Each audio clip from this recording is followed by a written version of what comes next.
Welcome friends. இந்த வீடியோவில் என்ன பார்க்க போகிறோம் அப்படின்னு பார்த்தீங்கன்னா, நம்ம ஓட்டர் ஐடியோடைய ஆதாரை எப்படி ஆன்லைனில் லிங்க் பண்ணலாம் அப்படின்றது பார்க்கலாம். முக்கியமாக இந்த அப்ளிகேஷன் வந்து BLOs booth level officer use பண்ணுறது, அதை எப்படி பயன்படுத்துறது அப்படின்றத பார்க்கலாம். முதல்ல நம்ம ப்ளே ஸ்டோரில் போய்ட்டு கருடா அப்ளிகேஷன் அப்படின்னு கொடுத்தீங்க அப்படின்னா அது வந்துடும். அதை வந்து நம்ம டவுன்லோட் பண்ணிக்கலாம். டவுன்லோட் பண்ணி ஃபோனில் இன்ஸ்டால் பண்ணிவிட்டு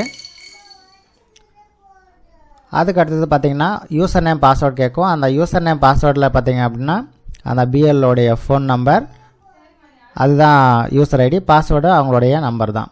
அதுக்கடுத்து உள்ளே வந்தீங்க அப்படின்னா உங்களுக்கு ஆப்ஷன் கேட்கும். அந்த ஆப்ஷனில் எலக்ட்ரல் அத்தன்டிகேஷன் ஃபார்ம் 6B அப்படின்னு கீழே லாஸ்ட்டாக இருக்கும். அந்த டேப்பை கிளிக் பண்ணுங்கள். அது உள்ளே போனோம் அப்படின்னு பார்த்தோம்னா இங்கே ஆல்ரெடி ஓட்டர் ஐடி இருக்கா இல்லையான்னு கேட்கும். நீங்கள் எஸ் அப்படின்னு கொடுத்துட்டு இதில் உங்களுடைய நம்பரை இன்புட் பண்ணணும். அதாவது ஓட்டர் ஐடி யாரது இணைக்க போகிறோமோ அவங்களுடைய ஓட்டர் ஐடியை நம்பரை இன்புட் பண்ணிங்க அப்படின்னா அவங்களுடைய டேட்டா காமிக்கும். அந்த டேட்டாவில் எல்லாம் சரியாக இருக்கா அப்படின்னு பார்த்துட்டு கீழே வந்து ஆதார் டீட்டெயில் அப்படின்னு இருக்கும். அந்த ஆதார் டீட்டெயிலில் நீங்கள் என்ன பண்ணணும் அப்படின்னு பார்த்தீங்கன்னா உங்கள்கிட்ட இருக்கிற ஆதார் நம்பரை அதில் டைப் பண்ணணும். டைப் பண்ணி டன் அப்படின்னு கொடுங்க. அதுக்கப்புறம் கீழே என்ன கேட்கும் அப்படின்னு பார்த்தீங்கன்னா ஃபோன் நம்பர் கேட்கும்.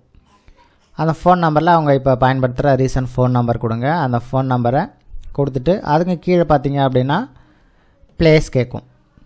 ஃபோன் நம்பருக்கு அப்புறம் ப்ளேஸ், அப்ளிகண்ட் எந்த பிளேஸில் இருந்து நீங்கள் அப்ளை பண்ணுறீங்க அப்படின்றதுக்காக ஃபோன் நம்பர் கரெக்டாக டைப் பண்ணிவிட்டு கீழே ப்ளேஸை டைப் பண்ணி டன் அப்படின்னு கொடுங்க. ஓகே, டன் அப்படின்னு கொடுத்துட்டிங்க அப்படின்னா அதுக்கப்புறம் வந்து இந்த ஃபார்ம் வந்து ப்ரிவ்யூ காமிக்கும். அந்த ப்ரிவ்யூவில் எல்லாம் சரியாக இருக்கா இல்லையா அப்படின்றத நம்ம செக் பண்ணிவிட்டு, இதுதான் ஃபார்ம் 6B ப்ரிவ்யூ, இது ஃபுல்லாக நம்ம செக் பண்ணோம். செக் பண்ணிவிட்டு கன்ஃபார்ம் அப்படின்ற ஆப்ஷனை கிளிக் பண்ணணும். அப்படி கன்ஃபார்ம் அப்படின்ற ஆப்ஷன் கிளிக் பண்ணிங்க அப்படின்னா உங்களுக்கு your application has be submitted successfully டேட்டோடு வரும். அது கூட வந்து ஒரு ரெஃபரன்ஸ் ஐடி நம்பர் வரும். அந்த ரெஃபரன்ஸ் ஐடி நம்பரை நம்ம நோட் பண்ணி வச்சுக்கோங்க. ஓகே, தேங்க்ஸ் ஃபார் வாட்சிங்.